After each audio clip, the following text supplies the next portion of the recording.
दोस्तों, भारतीय संस्कृति से जुड़ा हमारा चैनल एकलव्य व्लॉग्स इंडिया जरूर देखिए। इस चैनल पर आपको भारतीय संस्कृति से जुड़े हुए रहस्य मिलेंगे जिसके बारे में आप अभी तक अनजान हैं। तो दोस्तों, इस चैनल को जरूर देखिए और अपना सहयोग जरूर दीजिए। अगर आपकी कोई राय है तो उस पर भी पूरा ध्यान दिया जाएगा।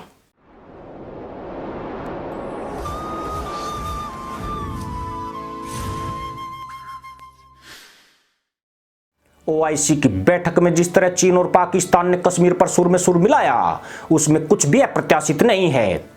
पाकिस्तान कश्मीर का रट्टा लगाते लगाते कंगाल हो चुका है, जबकि चीन शिनजियांग में किए जा रहे उइगर मुसलमानों के नरसंहार से ध्यान हटाने के लिए कश्मीर का उल्लेख कर रहा है। हैरानी की बात है कि उइगरों के हत्यारे चीन को पाकिस्तान ने ओआईसी में आमंत्रित करके मुसलमानों के मुंह पर सीधे तमाचा मारा है। वह खुद को मुसलमानों का रहनुमा मानता है, मगर उइगरों के उत्पीड़न पर उसकी जुबान तुतला जाती है। पर सवाल यही है कि भारत क्या कर रहा है, वह भी तब जबकि चीन और पाकिस्तान खुलेआम भारत के आंतरिक मामलों में हस्तक्षेप कर रहे हैं। इतना ही नहीं, 23 मार्च को पाकिस्तान दिवस पर मदरसा मुल्क ने जम्मू कश्मीर की झांकी निकाली है, जिसमें बुरहान वानी जैसे मुसलमान आतंकी को महिमा मंडित करने की कोशिश की गई। भारत यह तमाशा क्यों देख रहा है और अभी कब तक इसे देखता रहेगा? खुद भारत सरकार ने चीन द्वारा उइगरों के उत्पीड़न पर अभी तक भी एक बयान नहीं दिया है। भारत का रुख उन पश्चिमी देशों से बिल्कुल अलग है जो उइगरों की सच्चाई को दुनिया के सामने लाए हैं।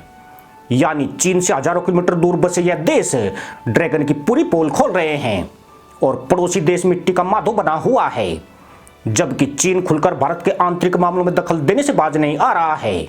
चीन और पाकिस्तान के कई ऐसे मामले हैं जो आंतरिक नहीं होकर अंतर्राष्ट्रीय विवाद का विषय बन चुके हैं। चीन ताइवान और उइगरों के उत्पीड़न के अलावा कोरोना महामारी फैलाने और अपनी विस्तारवादी नीति के चलते दुनिया के निशाने पर है। इन मुद्दों पर बयान देकर भारत चीन की बोलती बंद कर सकता है। साथ ही चीन में लोकतंत्र की विशेषताओं का प्रचार करके वहां तानाशाही व्यवस्था के खिलाफ जन आंदोलन भी भड़का सकता है।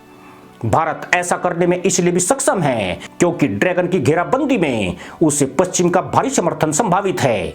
जहां तक पाकिस्तान की बात है तो उसकी सबसे कमजोर कड़ी बलूचिस्तान है।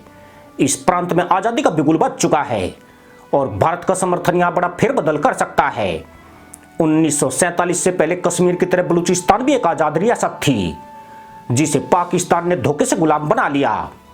यह पाकिस्तान का आंतरिक मामला हरगिज नहीं है, बल्कि पाकिस्तान की गुलामी की जंजीरों से बलूचिस्तान की मुक्ति का मुद्दा है, जिसे भारत को जोर शोर से हवा देने की जरूरत है। भारत को अपने राष्ट्रीय पर्वों पर बलूचिस्तान की झांकी जरूर निकालनी चाहिए। बलूच लीडर अकबर खान बुगटी जो एक स्वतंत्रता सेनानी थे, उनको मरणों उपरांत सम्मान देकर बलूचों की भावनाओं का आदर करना चाहिए। इसी तरह डूरंड लाइन का मुद्दा भी अब भारत के हाथ में आ गया है। अफगानिस्तान और पाकिस्तान के बीच खिंची डूरंड सीमा रेखा अंग्रेजों के राज में अस्तित्व में आई थी। यानी इसमें भारत भी एक पक्ष के तौर पर खुद को प्रस्तुत कर सकता है। डूरंड रेखा पाकिस्तान की दुखती रग बन चुकी है। पाकिस्तान को उम्मीद थी कि अफगानिस्तान में तालिबान के कब्जे के बाद इस विवाद को सुलझा लिया जाएगा, मगर तालिबान पूर्व की अफगान सरकारों की नीति पर ही चल रहा है। डूरंड लाइन के मुद्दे पर उसका रुख उनसे भी ज्यादा कड़ा है। भारत डूरंड लाइन पर अफगानिस्तान का समर्थन कर सकता है और एक बयान देकर पाकिस्तान को दूसरे देशों की संप्रभुता का सम्मान करने की चेतावनी दे सकता है। इससे तालिबान के हौसले भी बढ़ेंगे और पाकिस्तान भी घुटनों पर नजर आएगा।